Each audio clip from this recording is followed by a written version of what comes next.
Next topic एक छोटा सा और इम्पॉर्टेंट टॉपिक भी है, ओएमसी शॉर्ट में बोलते हैं। ये है ऑर्गेनोमेटेलिक कंपाउंड। ठीक है, दो नाम आपको दिख रहे हैं, ऑर्गेनो या ऑर्गन या ऑर्गेनिक केमिस्ट्री। ठीक है, ऑर्गेनो से मतलब है ऑर्गेनिक केमिस्ट्री, और ऑर्गेनिक केमिस्ट्री में हम जनरली किसकी बात करते हैं, कार्बन। ठीक है, और कार्बन के ही इर्द गिर्द सारी ऑर्गेनिक केमिस्ट्री चलती है। तो ये ऑर्गेनो मतलब ऑर्गेनिक केमिस्ट्री मतलब कार्बन की बात हो रही है, और मेटलिक मतलब मेटल कोई भी हो। तो कार्बन और मेटल के बीच में अगर किसी कंपाउंड में डायरेक्ट बॉन्ड है तो ऐसे कंपाउंड को हम ऑर्गेनोमेटेलिक कंपाउंड बोलते हैं और ओएमसी शॉर्ट में बोलते हैं। इसकी और हम फर्दर स्टडी 12th क्लास का ही टॉपिक है हमारा, कोऑर्डिनेशन कंपाउंड। ठीक है, या कॉम्प्लेक्स कंपाउंड जिसको हम बोलते हैं, उसमें भी हम ओएमसी को और बहुत सारे टाइप, ठीक है, बहुत सारे हमारे ऑर्गेनिक ओएमसी टाइप के कंपाउंड मिलते हैं हमें। ठीक है, तो उनको और हम वहाँ पढ़ते हैं। यहाँ पे क्या यूज़ है वो मैं बता देता हूँ। पहले तो ये मैंने जो मेटल लिखे, lithium, magnesium, copper, zinc, cadmium और मरकरी, जनरली मैक्सिमम केस में यही मेटल्स, ठीक है, ओएमसी के अंदर मिलते हैं हमें। ठीक है, तो ये मैंने बात करी मेटल्स की, और ऑर्गेनिक को मतलब मैंने बता ही दिया कौन, कार्बन। अब इसमें हमें ध्यान क्या रखना है, पहली बात कि यहाँ पे जो लिथियम है, ठीक है, ये ज़्यादा इलेक्ट्रोपॉजिटिव, और जैसे जैसे हम नीचे आ रहे हैं इलेक्ट्रोपॉजिटिव नेचर उनका क्या होता है, धीरे धीरे कम होता जा रहा है।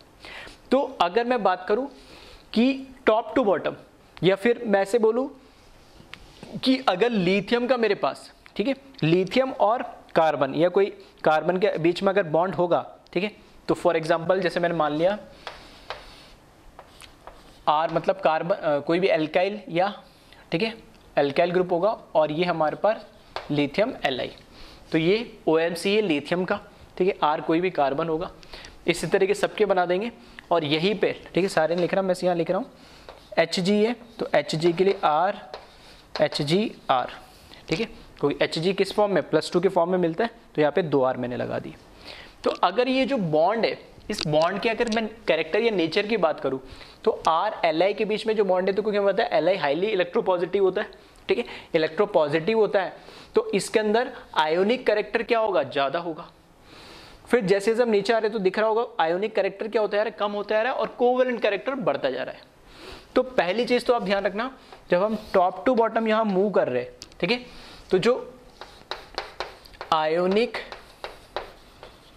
कैरेक्टर है, ionic character between R and metal, ठीक है, एम का मतलब है metal, R and M, ionic character between R and M is decreases. Ionic character कम हो रहा है, इसका मतलब क्या हो रहा होगा, covalent character between R and M is increases. सही बात है। तो ionic character top to bottom तो डिक्रीज हो रहा है, और कोवेलेंट कैरेक्टर क्या होता जा रहा है, बढ़ता जा रहा है।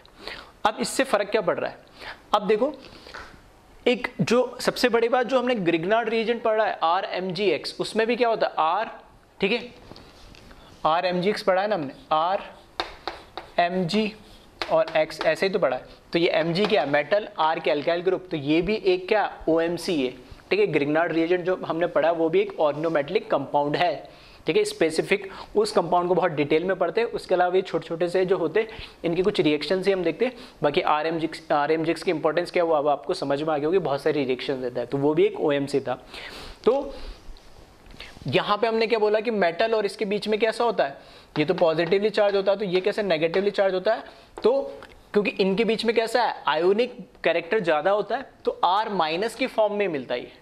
ठीक है, R- की फॉर्म में मिल रहा है, तो ये अच्छा एज ए बेस भी रिएक्ट कर सकता है और एज ए न्यूक्लियोफाइल भी रिएक्ट कर सकता है। तो अगर ये बॉन्ड के अंदर कैरेक्टर आयोनिक ज्यादा होगा तो इनके ऊपर चार्ज होगा ज्यादा, और वो एज ए बेस और न्यूक्लियोफाइल इजीली रिएक्ट कर सकते हैं। अगर इनके बीच में आयोनिक कैरेक्टर कम और कोवेलेंट कैरेक्टर ज्यादा हो तो चार्ज इतना सेपरेशन नहीं आएगा, और इजीली इस R- को या R को वो रिएक्शन में जाने में नहीं उसको मतलब हेल्प कर पाएगा, या R इजीली रिएक्शन के अंदर पार्टिसिपेट नहीं कर पाएगा, क्योंकि उसके बीच में कोवेलेंट बॉन्ड है, अपने आप में अलग नहीं है, वो चार्ज लेके आ रही। तो अगर मैं ऐसा बोलूं कि ये जो मेटल है टॉप में और जो मेटल है बॉटम में, ठीक है, जो टॉप के मेटल है और ये टॉप टू बॉटम अगर मैं चल रहा हूँ इसके अंदर, ठीक है, जो मैंने कितने 3 और 3 6 मेटल लिखे, तो जो टॉप में लिथियम मैग्नीशियम टाइप के जो ये OMC बनाएंगे, उसके अंदर जो R होगा उसका बेसिक कैरेक्टर क्या होगा, ज्यादा होगा।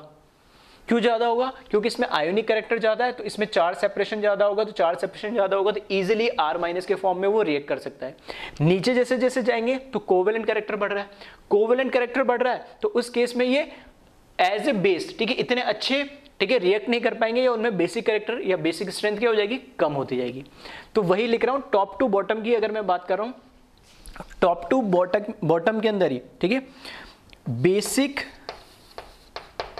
जो स्ट्रेंथ है, ठीक है, basic strength of R minus reduces और डिक्रीजेस, ठीक है, बेसिक स्ट्रेंथ क्या होती जाएगी, कम होती जाएगी। मतलब इसके साथ जो होगा वो स्ट्रॉन्ग बेस के साथ होगा और इसके साथ जो होगा R वो वीक बेस के से बिहेव करेगा। और आप स्पेसिफिक ध्यान रखें, यहां मैं लिख देता हूं, जो ये दो है, दो मतलब लिथियम और मैग्नीशियम वालों को हम कैसे कंसिडर करते हैं, लिथियम और मैग्नीशियम वालों को हम स्ट्रॉन्ग बेस कंसिडर करते हैं। मतलब लिथियम और मैग्नीशियम के साथ कोई R है, एल्काइल ग्रुप है, तो उसको हम स्ट्रॉन्ग बेस कंसिडर करेंगे और रिमेनिंग कॉपर से लेके और मरकरी तक जो है उनको हम कैसे कंसिडर करेंगे, ठीक है, वीक बेस जैसे कंसिडर करेंगे। आ रही बात समझ में? और इनकी भी एक इंपॉर्टेंस है, वो अभी आगे समझ में आ जाएगी। ये चीज़ आपको पहले क्लियर होनी चाहिए कि lithium, magnesium, copper, zinc, cadmium और मरकरी, ठीक है, इनमें से लिथियम और मैग्नीशियम के साथ जो कार्बन बॉन्ड बना रहा है उसमें आयोनिक कैरेक्टर ज़्यादा होगा। आयोनिक कैरेक्टर ज़्यादा होगा तो R माइनस के फॉर्म में, ठीक है, इजीली वो किसी के साथ रिएक्ट कर पाएगा एज ए बेस और न्यूक्लियोफाइल। कॉपर, जिंक, कैडमियम और मरकरी में जैसे जैसे बॉटम में जाते जाएंगे तो ये एज ए वीक बेस जैसे बिहेव करेंगे। क्यों? क्योंकि उसमें आयोनिक कैरेक्टर कम हो गए, कोवेलेंट कैरेक्टर ज़्यादा बढ़ गया, तो R माइनस के फॉर्म में इजीली वो पार्टिसिपेट नहीं कर पाएंगे, ठीक है। तो ये थोड़ी सी बेसिक इसकी बेस था, फंडामेंटल थ्योरी थी। अब इस पे कैसे क्वेश्चंस बनते हैं उसको देखते हैं। तो पहले एक बार इसको आप कॉपी कर ले, और इसमें फर्स्ट टाइप की जो क्वेश्चंस बनते हैं, ठीक है, वो उस टाइप के क्वेश्चन हम कर भी चुके हैं, ठीक है, 2 बार कर चुके। एक बार GOC के अंदर और एक बार आयोनिक इक्विलिब्रियम के अंदर, ठीक है, 2 बार बता चुका हूं मैं। कैसे अभी समझ में आएगा देखना। फर्स्ट टाइप की जो इसमें क्वेश्चन आते हैं, ठीक है, क्वेश्चन आते तो नहीं लेकिन वो कॉन्सेप्ट यूज जरूर होता है। जो मैं कॉन्सेप्ट बता रखा हूं ऑलरेडी आप पढ़ चुके हैं। फर्स्ट टाइप की रिएक्शन होती है इसमें मेटल एक्सचेंज रिएक्शन, ठीक है। फर्स्ट टाइप की जो रिएक्शन होती है वो होती है मेटल एक्सचेंज रिएक्शन। कुछ रिएक्शन में लिख रहा हूं, मेटल एक्सचेंज रिएक्शन, ठीक है। कुछ रिएक्शंस में लिख रहा हूं, उन रिएक्शन को अब बताना ये रिएक्शन हो सकती है या नहीं हो सकती, हो सकती है तो क्यों और नहीं हो सकती है तो क्यों, ठीक है। फर्स्ट जो रिएक्शन में लिख रहा हूं यहां पे 2RLi plus CdCl2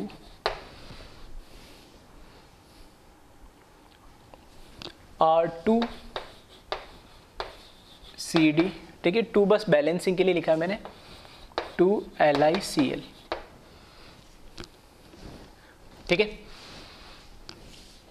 second reaction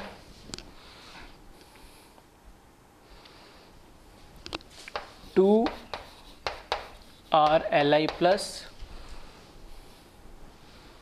HgCl2 और ये रिएक्ट करके बना लेगा R2Hg plus 2LiCl। Third reaction R2CD plus LiCl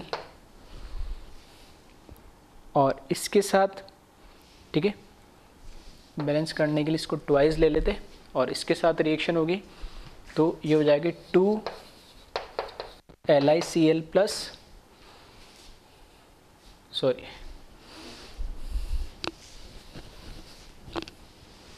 ठीक है, यहाँ पर हो जाएगा RLi प्लस CdCl2। ठीक है, एक बार वीडियो को पॉज करें और ध्यान से देखो क्या ऐसे क्वेश्चंस मैंने कभी कराए थे, या इनमें कुछ ऐसी चीज़ है जो तुम्हें लग रहा है कि हाँ ये रिएक्शंस हो सकती है या नहीं हो सकती। ठीक है, देखिए अब यहाँ पे हो क्या रहा है, नाम ये मेटल एक्सचेंज रिएक्शन। देखो R के साथ Li लगा है और यहाँ CdCl2 है, तो R के साथ Li था वो रिप्लेस होके R के साथ Cd लग गया और Cl के साथ Li हो गया, मतलब मेटल एक्सचेंज रिएक्शन हो रही है। तो हमें बताना है ये रिएक्शंस होगी या नहीं होगी। ठीक है, तो फर्स्ट रिएक्शन की अगर मैं बात करूँ तो अभी मैंने बोला है, ठीक है, अभी मैंने बोला है कि जो RLi है, ठीक है, जो RLi है एल्काइल के साथ लिथियम जो ऊपर है, लिथियम और मैग्नीशियम के साथ टॉप टू बॉटम जाएंगे तो बेसिक कैरेक्टर उनका क्या होगा, कम होगा। तो Li तो सबसे ऊपर आ रहा है, तो ये सबसे क्या है, स्ट्रॉन्ग क्या होगा, बेस होगा ये RLi। और RCd कैसा होगा, नीचे आ रहा है इसके, तो ये कैसा होगा, वीक बेस होगा ये। ठीक है, वो एज ए स्ट्रॉन्ग बेस है और ये वीक बेस है। हमने आयोनिक में भी पढ़ा था, GOC में पढ़ा था, जो ही मैं बता रहा था अभी कि रिएक्शन हमेशा स्ट्रॉन्ग टू वीक मूव करती है, strong acid to weak acid या strong base to weak base. तो वहाँ स्ट्रॉन्ग बेस से वीक बेस की तरफ आ रहे तो रिएक्शन फॉरवर्ड डायरेक्शन में जाएगी, तो बिल्कुल जाएगी और ये रिएक्शन होगी। और इसको मैं क्या बोलूँगा, स्पॉन्टेनियस बोलूँगा, ये रिएक्शन बिल्कुल होगी। ठीक है, सेकंड बात करें फिर से RLi, ये क्या है, स्ट्रॉन्ग बेस है और R2H ये तो सबसे नीचे आता है, तो इसके कंपैरिजन में ये वीक बेस होगा ही, तो ये रिएक्शन भी होगी और ये होगी और इसको हम क्या बोलेंगे, स्पॉन्टेनियस रिएक्शन। थर्ड को एक बार देखें, थर्ड रिएक्शन में देखोगे तो R2CD से किस में कन्वर्ट हो रहा है, RLi में, और R2CD इसके कंपैरिजन में कैसा है, वीक बेस है और ये कैसा है, स्ट्रॉन्ग बेस। तो रिएक्शन उल्टी जाएगी, इस साइड में नहीं आएगी, मतलब वीक से स्ट्रॉन्ग में नहीं होता है कन्वर्ट, कन्वर्ट किस में होता है, स्ट्रॉन्ग से वीक में यानी। ठीक है, तो ये रिएक्शन जो है नहीं होगी और हम इसको क्या बोलेंगे, नॉन स्पॉन्टेनियस। ठीक है, नॉन स्पॉन्टेनियस ये रिएक्शन होगी। आई बात समझ में? तो ये कॉन्सेप्ट हम ऑलरेडी पढ़ चुके हैं, बस उसी की एक एप्लीकेशन और थी ये। अब ये क्या मेटल एक्सचेंज रिएक्शन क्या है, कई बार तो डायरेक्ट ही दे दे तो आए। ठीक है, तो इनऑर्गेनिक पॉइंट ऑफ व्यू से डायरेक्ट रिएक्शन आ सकती है। ऑर्गेनिक पॉइंट ऑफ व्यू से इसका इंपॉर्टेंस क्या है कि अब देखना, ऑर्गेनिक पॉइंट ऑफ व्यू में कि कई बार रिएजेंट हमें RLi दे देता है सिर्फ, तो उसमें स्ट्रॉन्ग बेस होगा तो उसकी जैसे मैं उस रिएक्शन को करवाऊंगा। कई बार क्या होता है RLi ना देके RLi के साथ HgCl2 या RLi के साथ CdCl2 दोनों का मिक्सचर दे देगा। अब मिक्सचर दे देगा तो दोनों आपस में रिएक्ट होंगे और एक प्रोडक्ट बना लेंगे। उस प्रोडक्ट में अब जो मेरे पास OMC मिलेगा वो ये मिलेगा और वो कैसा हो जाएगा, वीक हो जाएगा। तो मैं रिएक्शन वीक के अकॉर्डिंग करवाऊंगा। ठीक है, तो इसका क्या मतलब है अभी जो मैंने बोला उसको एक एग्जाम्पल से हम समझते हैं। ठीक है, तो एक बार पहले इसको कॉपी कर ले।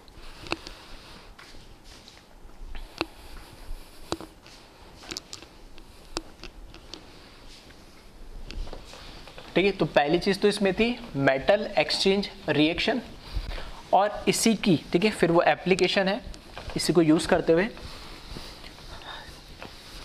कहीं पर हम पढ़ेंगे इसको। ठीक है, कई बार लिखा होता है 1,2 एडिशन प्रोडक्ट और कई बार लिखा होता है इस तरीके 1,4 एडिशन प्रोडक्ट। तो इसका मीनिंग क्या उसको समझेंगे और ऐसी एक ही रिएक्टेंट से दो प्रोडक्ट अलग अलग क्यों मिल रहे, उसका रीजन क्या है और कैसे ये प्रोडक्ट बनते हैं। ठीक है, मैकेनिज्म के साथ वो सब चीज़ें हम देखने वाले हैं। ठीक है, तो इसी के अंदर, ठीक है, OMC के अंदर हम देख लेते हैं इसको। और ये जो मेटल एक्सचेंज अभी हमने पढ़ा है, ठीक है, इसकी एप्लीकेशन इसमें कैसा आ रही है वो भी समझ ले। ठीक है, तो इसको हेडिंग के फॉर्म में डाल रहा हूं मैं एक, लिखिए 1,2 एडिशन एंड 1,4 एडिशन प्रोडक्ट। ठीक है, ये कैसे बनते ये अब देखेंगे हम। अब ठीक है, एग्जाम्पल के लिए मैंने क्या करा, एक कंपाउंड लिया,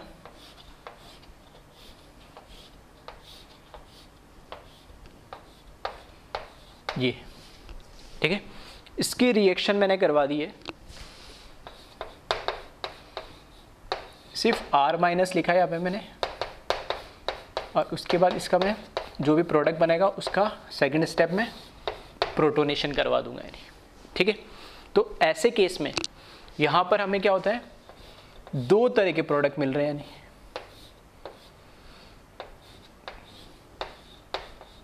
OH के साथ R और ये डबल बॉन्ड प्लस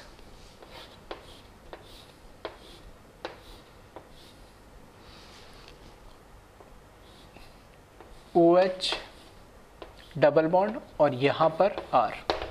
ठीक है, इस तरीके से दो तरह के मुझे क्या मिल रहे हैं, यहाँ पे प्रोडक्ट मिल रहे हैं। फर्स्ट और सेकंड प्रोडक्ट में दिख ही रहा है, अल्कोहल तो दोनों में बन रहा है। ठीक है, अल्कोहल तो दोनों में बन रहा है। और ठीक है, इसको और मैं थोड़ा सा, ठीक है चलो रहने दो, ठीक है, या चाहो तो लिख भी लेना, चलो उसका टोटोमर बना देंगे, वो देख लें। ठीक, इसमें क्या है, ये भी अल्कोहल बन रहा है, ये भी अल्कोहल बन रहा है, यहाँ R OH पे लगा हुआ है, यहाँ R ठीक है उससे दूर लगा हुआ है। तो दूर लगा हुआ से मतलब 1 2 1 4 का मतलब क्या, अगर मैं काउंटिंग करता हूँ यहाँ से 1 ऑक्सीजन को काउंट करता हूँ, 2 इसको, 3 इसको और 4 इसको, तो देखना 1 2 3 4, 1 पे R लगा है, ठीक है, और यहाँ पे क्या लगा, 4 पे R लगा है। तो इसको मैं बोलता हूँ, जो 1 पे R लगा है इसको मैंने बोला 1 2 एडिशन प्रोडक्ट, और इसको हम बोलते हैं 1 4 एडिशन प्रोडक्ट। ठीक है, ये 1 2 एडिशन प्रोडक्ट है, और सेकंड वाला कौन सा है, 1 4 एडिशन प्रोडक्ट है। कैसे बना ये, इसको देखें। R माइनस से इसलिए लिखा है कि ये सोर्स किसी से भी आ सकता है, जो भी OMC है, ठीक है, ग्रिग्नार से भी आ सकता है, RLI से भी आ सकता है, और R2MG से भी आ सकता है, और R2HG, किसी भी OMC से ये R माइनस आ सकता है। तो अभी मैंने सिर्फ R माइनस लिखा। ये 1 2 मतलब इन दोनों के साथ यहाँ पर रिएक्शन हो रही होगी तो ये बनेगा, और 1 और 4 पे रिएक्शन हो रही होगी तो ये बनेगा। ठीक है, तो कैसे है एक बार इसको हम देख ले। ठीक है, कैसे प्रोडक्ट बना। अब देखते हैं 1 2 एडिशन प्रोडक्ट और 1 4 एडिशन प्रोडक्ट है क्या, कैसे बने उसको हम समझते हैं। ठीक है, तो मैं मैकेनिज्म बता रहा हूँ इसमें।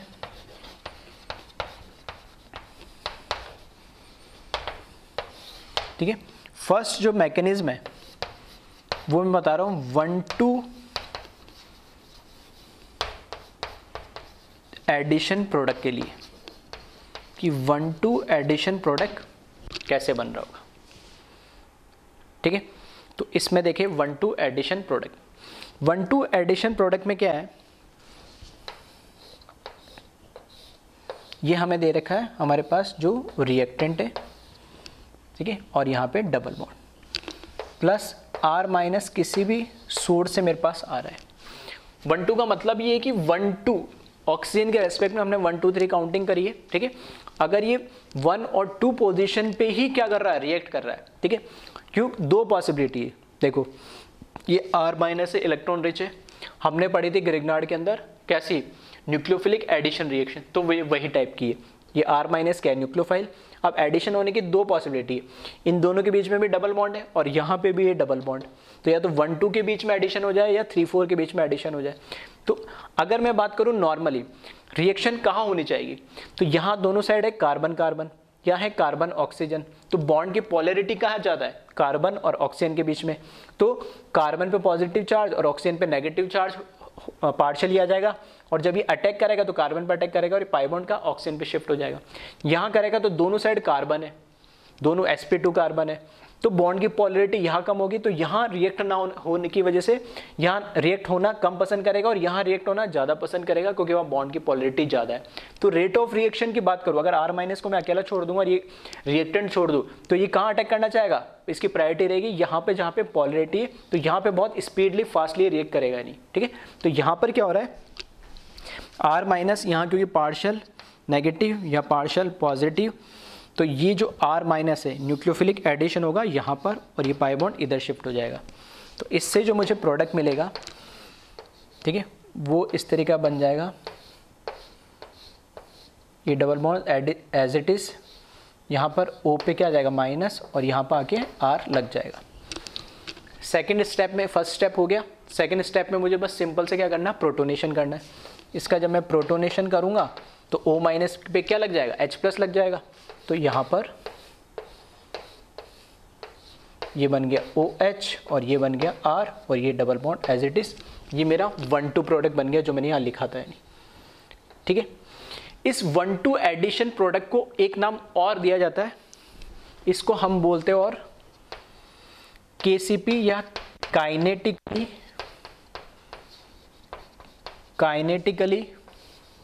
कंट्रोल्ड प्रोडक्ट, ठीक है। ये नाम मैं पहले ले चुका हूँ और मैंने बताया था इसको हम आगे पढ़ेंगे, ठीक है। तो वही मैं बता रहा हूँ, काइनेटिकली कंट्रोल प्रोडक्ट है और शॉर्ट में इसको हम बोलते हैं KCP। क्या मतलब है इसका, देखो ये जो R माइनस है इसके बाद पॉसिबिलिटी दो थी, दो जगह रिएक्ट करने की, तो दो जगह रिएक्ट करने की जगह ये कहाँ, वहाँ रिएक्ट करा जहाँ पे रिएक्शन फास्ट हो और इजी हो। तो जहाँ रेट ऑफ रिएक्शन के अकॉर्डिंग, मतलब रेट ऑफ रिएक्शन जहाँ फास्ट हो और जहाँ पर वो काइनेटिकली, काइनेटिक का मतलब ही क्या होता है, हम स्पीड से, फास्ट से, रेट से बात कर सकते हैं। जहाँ रेट ऑफ रिएक्शन फास्ट से प्रोडक्ट बनेगा तो उसको मैं, उस प्रोडक्ट को मैं बोलूँगा काइनेटिकली कंट्रोल प्रोडक्ट। मतलब वो जो प्रोडक्ट बन रहा है उसको कौन कंट्रोल कर रहा है, उसकी रेट ऑफ रिएक्शन कंट्रोल कर रही है, इसलिए उसको हम बोलते हैं काइनेटिकली कंट्रोल प्रोडक्ट या शॉर्ट में बोलते हैं KCP, ठीक है। ये हुआ फर्स्ट 1-2 एडिशन। अब 1-4 एडिशन क्या है उसको और देख लेते हैं, ठीक है। फिर और बेटर इसमें KCP क्या होता है और अच्छे से इसको मैं एक बार फिर से एक्सप्लेन कर दूंगा, ठीक है। तो पहले तो हुआ ये, एक बार इसको कॉपी कर ले, फिर देखे इसमें। अब आ जाओ, मैकेनिज्म बता रहा हूं मैं 1-4 का, 1-4 एडिशन प्रोडक्ट का।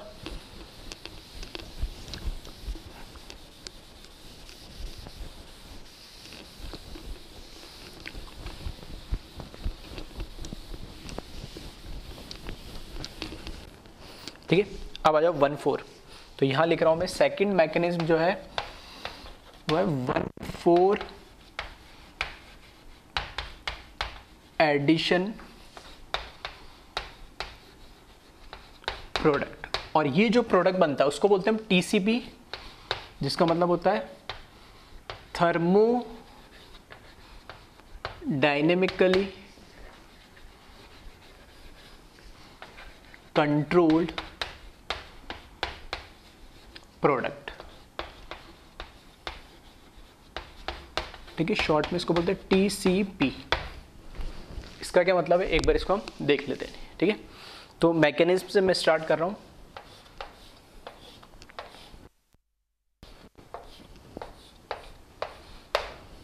और यहां पर इसके साथ भी क्या R माइनस रिएक्ट कर रहा है। देखो इस केस में तो मैंने बोला था नॉर्मली R माइनस क्या रिएक्ट करना चाहेगा, वहां जब बॉन्ड की पोलैरिटी हो, जहां रेट ऑफ रिएक्शन फास्ट हो, वहां जाएगा ये। अब इस केस में मैं क्या कह रहा हूं, यहाँ पे तो रिएक्शन करवा लिया, मैं यहाँ रिएक्शन ना करवा के इस पे करवाता हूँ जब बॉन्ड की पोलैरिटी कम है, जहाँ रेट ऑफ रिएक्शन बहुत धीरे होगी, क्योंकि वहां रिएक्शन नहीं करना चाहेगा as compare to this pi bond, क्योंकि यहाँ पे बॉन्ड पोलैरिटी है, यहाँ पे बॉन्ड पोलैरिटी इतनी नहीं है, तो इस पाई बॉन्ड पे ये रिएक्ट करना नहीं चाहेगा। फिर भी मैं रिएक्ट करवा दे रहा हूँ, ठीक है। तो देखना यहाँ पर ये रिएक्शन करता है इस 4 वाले पे, ठीक है। यहाँ से 1 2 3 4th वाले कार्बन पे इसने रिएक्शन करी, 4th वाले कार्बन पे इसने रिएक्शन करी। तो देखना ये R माइनस है, तो ये पाई बॉन्ड शिफ्ट होकर कहाँ जाएगा, इधर चला जाएगा, क्योंकि पाई बॉन्ड शिफ्ट वहां करेगा इसके अपोजिट, यहाँ पे इसको पॉजिटिव बना देगा, यहाँ आ जाएगा नेगेटिव पाई बॉन्ड। फिर यहाँ जो पाई बॉन्ड है, ठीक है, ये R इधर जुड़ जाएगा, तो देखना इधर क्या आ जाएगा, लोन पेयर आ जाएगा, सिंगल और डबल, तो डबल सिंगल लोन पेयर, ये पाई बॉन्ड इधर शिफ्ट होगा और ये O माइनस में चला जाएगा, ठीक है। फिर भी एक स्टेप चलो मैं एक्स्ट्रा लिख देता हूँ इसमें, इस तरीके से मुझे ये दिखेगा, ठीक है। वैसे होता एक साथ है, फिर भी मैं सिर्फ समझाने के लिए, ये एक स्टेप एक्स्ट्रा लिख देता हूँ, ये ऐसा बनेगा।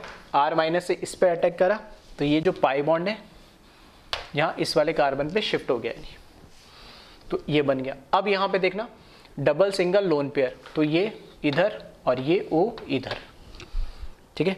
तो ये नेक्स्ट स्टेप में मैंने ये हो गया R, पाई बॉन्ड इधर आ गया और यहाँ पर O क्या आ गया, माइनस आ गया। अब मैं इसका क्या करा दूँ, प्रोटोनेशन करा दूँ। प्रोटोनेशन करा दूंगा तो ये OH और ये क्या बन गया R, ये बना था प्रोडक्ट, ठीक है। तो इस प्रोडक्ट को हमने क्या बोला, 1,4 क्यों बोला, देखना 1 2 3 4 पे जुड़ा R और 1 पे आ गया OH, तो 1,4। यहाँ 1 2 क्यों बोला, क्योंकि 1 पे जुड़ा O के साथ H और 2 पे आ गया R, तो इसलिए इसको बोला मैंने 1 2 और इसको बोला 1,4। आई थिंक अब समझ में आ रहा होगा 1 2 1 4 का मतलब, ठीक है। यहाँ से हमने काउंट करना शुरू करा था 1 2 3 4, तो इसमें 1 पे H जुड़ जाता है प्रोटोनेशन से और 2 पे R आ जाता है, तो बोलते हैं 1 2 प्रोडक्ट। यहाँ 1 पे OH H जुड़ गया और 4 पे R जुड़ा, तो इसको बोला मैंने 1 4 प्रोडक्ट। हाँ, ये तो मैंने बनाया प्रोडक्ट। कई बार ये प्रोडक्ट ना दिख के, ठीक है, हो सकता है तुम्हें दूसरा प्रोडक्ट दिखे। दूसरा प्रोडक्ट कैसे दिखेगा, यहाँ पे क्या करा दे, टॉटोमर करा दे 1 2 और 3 ट्राइड, ठीक है। O के साथ H है तो 1 2 3, जो डबल बॉन्ड 2 3 पे वो 1 2 पे आ जाएगा और जो 1 H है वो इस पे चला जाएगा 3 पे। तो टॉटोमर अगर इसका बना लेता है ये, तो इस तरीके का आपको कंपाउंड देखने को मिलेगा। यहाँ पर हो जाएगा डबल बॉन्ड और यहाँ आ जाएगा H, तो ये मिलेगा आपको इसका टॉटोमरिक कंपाउंड, ठीक है, ठीक है। ये टॉटोमरिज्म करके और ये कंपाउंड बना लेगा।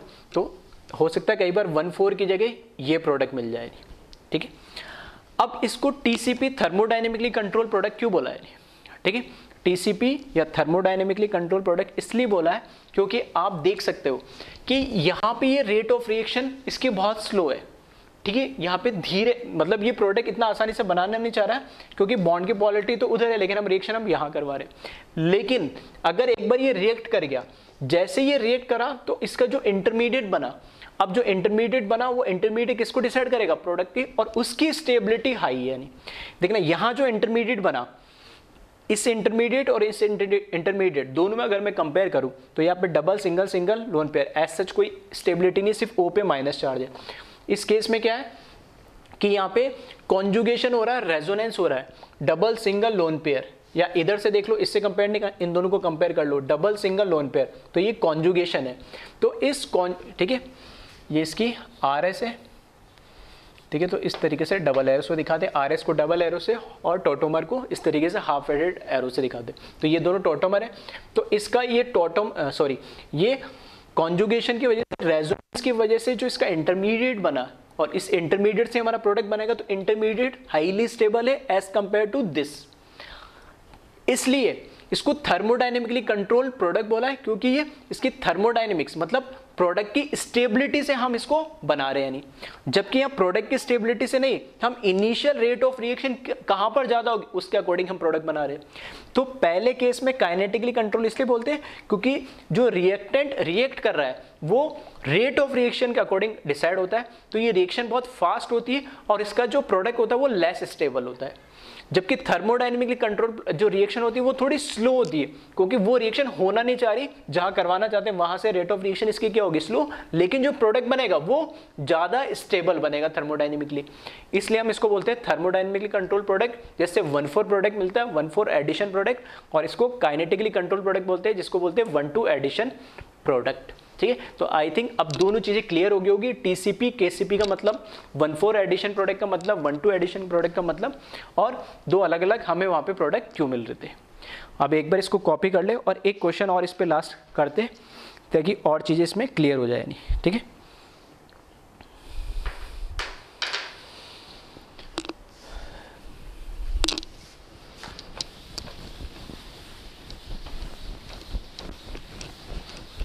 ठीक है। तो टीसीपी और केसीपी दोनों में डिफरेंस समझ में आ गया होगा। ठीक है, चाहो तो आप लिख लेना अपनी अंडरस्टैंडिंग के लिए, मैंने लिखा ही नहीं है।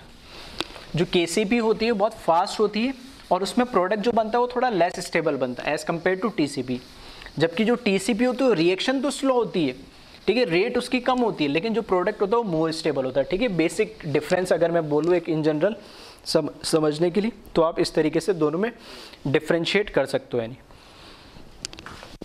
देखिए काइनेटिक का मतलब ही क्या होता है, रेट या स्पीड से होता है। तो यहाँ पर स्पीड डिसाइड करेगी कि प्रोडक्ट क्या बनेगा। और थर्मोडायनेमिक्स का मतलब ये है कि एनर्जी, ठीक है, और एनर्जी मतलब प्रोडक्ट स्टेबल कब होगा, जब उसकी एनर्जी कम होगी, ठीक है। तो थर्मोडायनेमिक्स से हम प्रोडक्ट की स्टेबिलिटी की बात करते हैं। तो यहाँ एक क्वेश्चन लिख ले,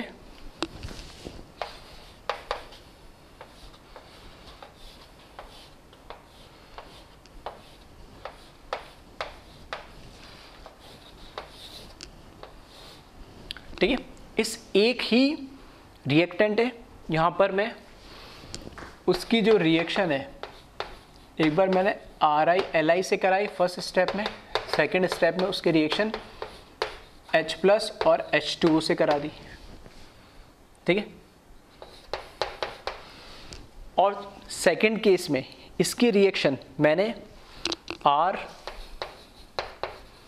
RLi और, ठीक है, RLi और R2CO से करा दी इसकी रिएक्शन, और फिर उसके बाद H+ H2O से करा दी इसकी रिएक्शन, ठीक है। सॉरी गलत लिख दिया इसको,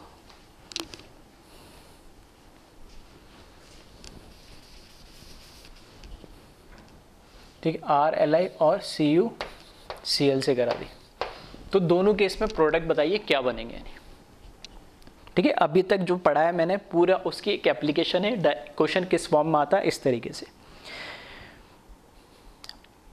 ठीक है। तो आई थिंक कई लोगों ने इसको कर लिया होगा, और अगर कर लिया है तो जो मैंने इस लेक्चर में स्टार्ट करा था पढ़ाना, ठीक है, जहाँ से हमने जो टॉपिक OMC का उठाया था, तो मेटल एक्सचेंज से लेके, ठीक है, TCP KCP तक जो हम आए, वो सारी चीज़ें इसमें एक साथ यूज़ हो रही। कैसे देखें, फर्स्ट स्टेप में मैंने RLi के साथ रिएक्शन कराई। RLi के केस में मैंने बोला RLi कैसा है, स्ट्रॉन्ग बेस है, यानी ठीक है, ये कैसा है, स्ट्रॉन्ग बेस है। तो स्ट्रॉन्ग बेस है, तो यहाँ पे जो R- होगा, ठीक है, इसमें कैसा है, स्ट्रॉन्ग बेस है।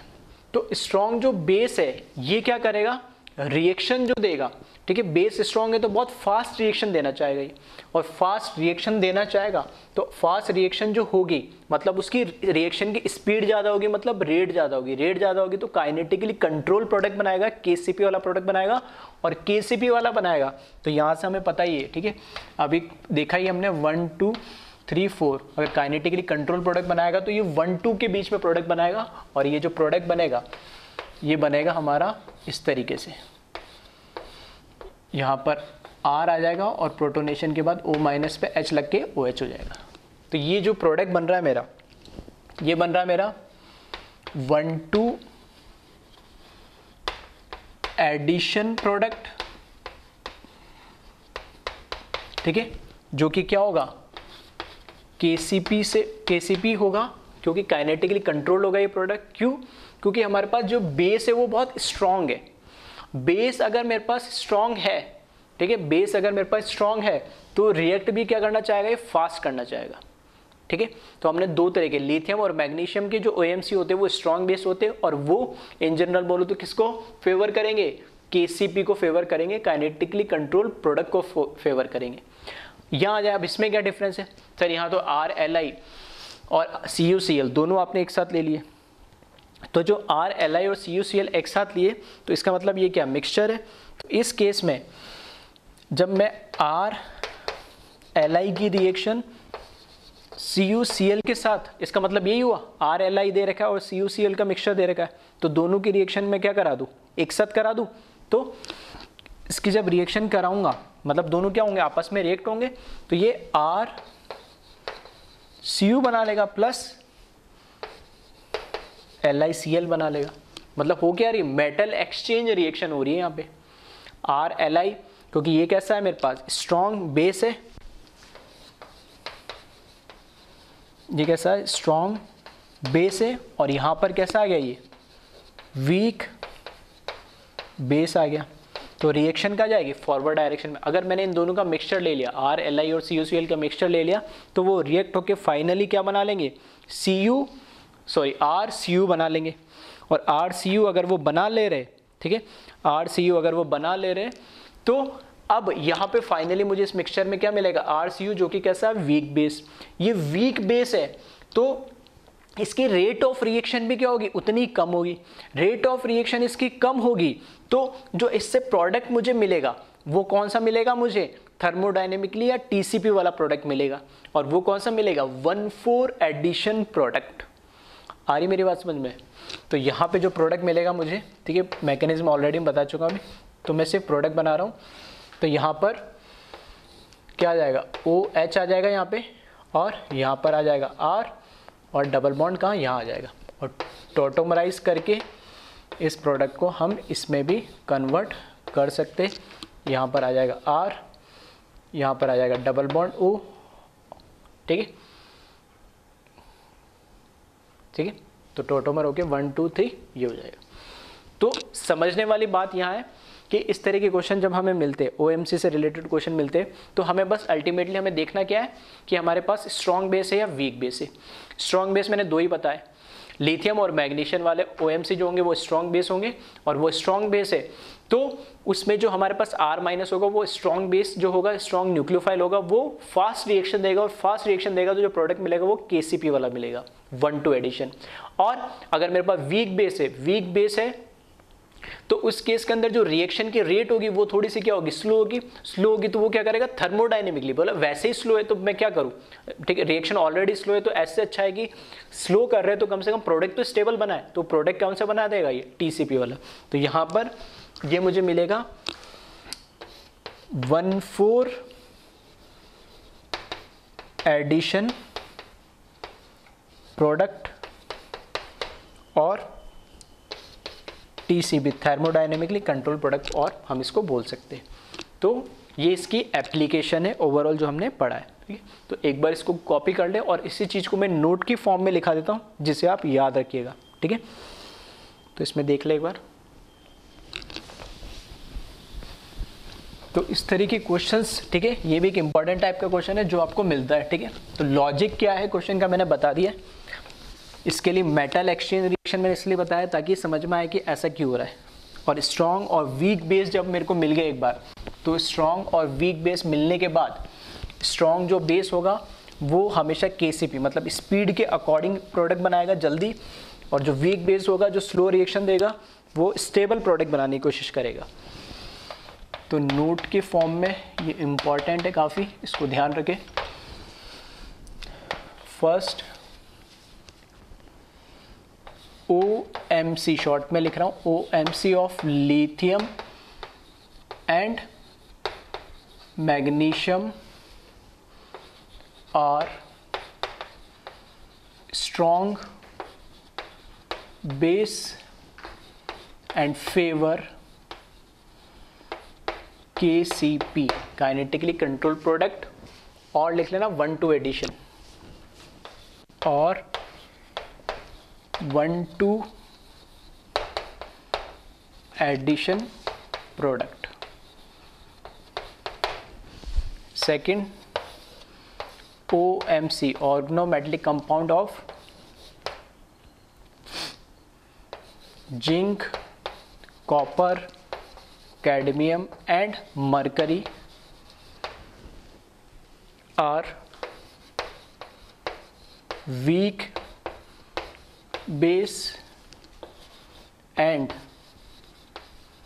फेवर TCP और 1,4 एडिशन प्रोडक्ट, ठीक है। तो ये बहुत इंपॉर्टेंट है, इस नोट को आप ध्यान रखें। और यहाँ पर, ठीक है, ग्रिग्नार्ड से रिलेटेड सारी चीज़ें हमने डिस्कस कर ली, और फिर भी कहीं पर ग्रिग्नार्ड की कोई छोटी मोटी रिएक्शन अगर आ जाती इन केस तो वो भी हम आगे देख लेंगे।